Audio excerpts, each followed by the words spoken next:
Este video es patrocinado por Yadpa, donde cada libro es un mundo nuevo. Escuela Sabática Like presenta la serie Isaías, consolaos, pueblo mío. Lección 2. Crisis de liderazgo.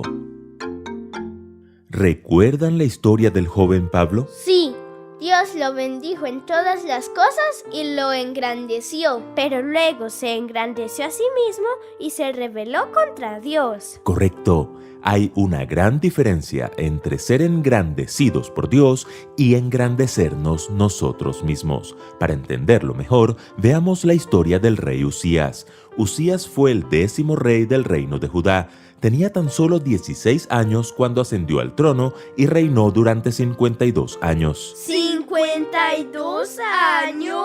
Eso es muchísimo tiempo. ¿Hizo lo bueno o lo malo ante los ojos de Dios? Ahí está el detalle. Durante casi todos esos años hizo lo recto ante Dios y el Señor lo engrandeció. Reedificó ciudades, enriqueció a la nación, expandió el territorio, formó un ejército bien equipado, hizo máquinas inventadas por ingenieros para lanzar grandes piedras. En fin, su fama y poder se extendieron hasta muy lejos. Sin embargo, cuando aumentó su poder, Usías se volvió arrogante, lo cual lo llevó a la desgracia. Se rebeló contra Dios y se atrevió a entrar en el templo del Señor para quemar incienso en el altar. ¿Cómo así? ¿Y eso qué significa? Muy bien. En Jerusalén, que era la capital del reino de Judá, había dos grandes edificios, el palacio y el templo. En el palacio mandaba el rey, pero en el templo mandaba Dios. En el palacio el rey podía entrar a donde quisiera y hacer lo que quisiera. Pero en el templo, el rey solo podía entrar hasta donde Dios se lo permitiera y hacer lo que Dios le pidiera. El rey, por más grande y famoso que fuera, solo podía entrar hasta el atrio, porque al lugar santo solo podían entrar los sacerdotes. El altar del incienso estaba ubicado en el lugar santo, y el rey Usías sabía perfectamente que por mandato de Dios, solo los sacerdotes podían quemar incienso allí. Pero el pobre rey Usías se engrandeció a sí mismo, se rebeló contra Dios y entró sin permiso al lugar santo para quemar incienso. Salga usted ahora mismo del santuario, pues ha pecado, y así Dios el Señor no va a honrarlo. Cuando el sumo sacerdote Azarías le llamó la atención, el rey Usías se enfureció y en ese mismo instante apareció la lepra en su frente. La furia se convirtió en miedo y el rey huyó espantado para nunca volver siquiera a los atrios del templo, pues permaneció leproso hasta su muerte. ¿Lo notan? Dios lo engrandeció, se enalteció su corazón, quiso profanar el santuario y fue expulsado de la presencia de Dios. Lo mismo que le ocurrió a Satanás en el cielo. Correcto, y lo mismo que le ocurrió a toda la nación, porque como dice un viejo refrán popular, cual es el rey, tal es la grey. Es decir, lo que experimentaba la nación de Judá en aquel momento era una crisis de liderazgo. Por eso, la pregunta de esta semana es, ¿cómo podemos marcar la diferencia en medio de una crisis de liderazgo?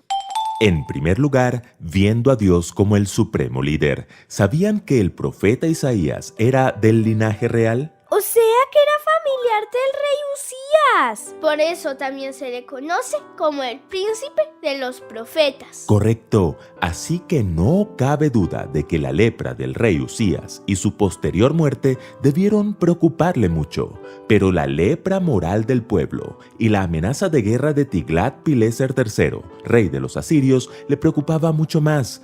Todo parecía estar fuera de control. Entonces Dios le mostró al profeta en una visión que él nunca pierde el control. El año de la muerte del rey Usías, vi al Señor excelso y sublime, sentado en un trono. Las orlas de su manto llenaban el templo. Si lo notan bien, aquí hay un marcado contraste. El rey Usías había muerto, pero el rey de reyes permanece en su trono para siempre. Ahora Isaías sabía quién tenía el control, a pesar de los acontecimientos externos. Todos hemos estado en situaciones desalentadoras en las que desde afuera todo parece perdido, pero cuando visualizamos a Dios sentado en su trono, cuando recordamos que Él es el soberano del universo, podemos dormir tranquilos. Para Isaías, esta visión fue sinónimo de paz y fortaleza. La tía Elena así lo confirma. El profeta había sido fortalecido para la obra que tenía delante de sí. Llevó consigo a través de toda su larga y ardua misión el recuerdo de esta visión. En segundo lugar, entendiendo la santidad de Dios. Tan pronto Isaías vio a Dios sentado en su trono, aparecieron en su visión serafines que se decían el uno al otro: Santo, Santo, Santo es el Señor Todopoderoso. Toda la tierra está llena de su gloria. Entonces la reacción de Isaías ante la santidad de Dios fue muy distinta a la del arrogante rey Usías. ¡Ay de mí, que estoy perdido! Soy un hombre de labios impuros y vivo en medio de un pueblo de labios blasfemos. Y no obstante, mis ojos han visto al Rey, al Señor Todopoderoso. En ese momento voló hacia él uno de los serafines, llevando en la mano una brasa que había tomado del altar. Con ella tocó los labios de Isaías y le dijo: Mira, esto ha tocado tus labios. Tu maldad ha sido borrada y tu pecado perdonado. Usías se sentía digno de presentarse ante Dios y quedó herido por su santidad. Isaías se sentía indigno de presentarse ante Dios y fue transformado por su santidad.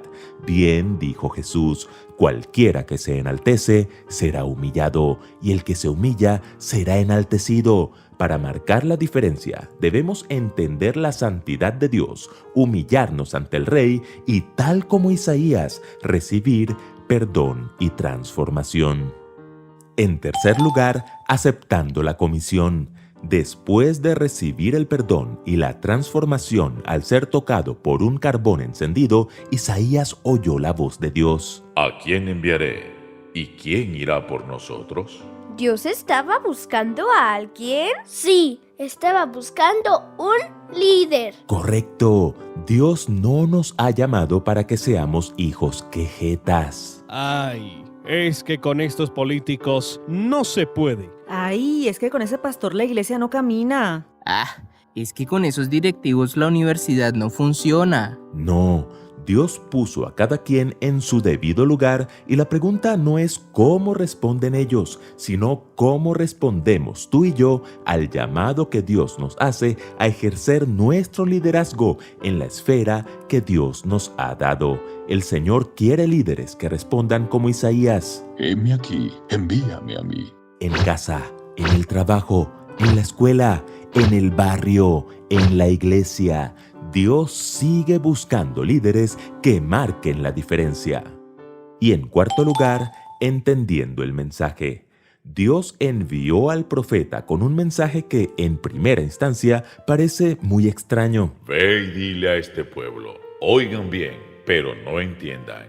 Miren bien, pero no perciban. Haz insensible el corazón de este pueblo, embota sus oídos y cierra sus ojos. No sea que vea con sus ojos, oiga con sus oídos y entienda con su corazón y se convierta y sea sanado. Bueno, esta es una especie de terapia de choque parecida a la que usan los padres cuando, por ejemplo, cansados de rogarles a sus hijos que estudien, les dicen: Bueno, entonces no estudies y quédate bruto. No es que el padre quiera eso. Lo que realmente quiere es que su hijo entienda el mensaje que tantas veces le ha repetido de buena manera. Dios no quiere que ninguno perezca. Por eso envió a Isaías al pueblo de Judá y a Jesús al mundo entero. El deseo de Dios no es destruir, sino salvar eternamente. Algunos responden positivamente a sus llamados, otros se vuelven más obstinados en su resistencia. ¿Y tú? ¿Entenderás el mensaje? El amor de Dios hacia nosotros no lo cambia nada ni nadie. Así que el factor determinante, la variable decisiva, es nuestra respuesta a ese amor. He aquí ahora el tiempo aceptable. He aquí ahora el día de salvación. Escuela Sabática Like les invita a seguir estudiando juntos la nueva serie Isaías, Consolaos, pueblo mío. Complementa estos estudios con el libro Profetas y Reyes de Elena G. de White. Adquiérelo en IATPA Librería. Visita tu librería más cercana. Ahora prepárate para aprender y disfrutar en familia con el test Nivel Caleb. Recuerden que juntos podemos crecer más.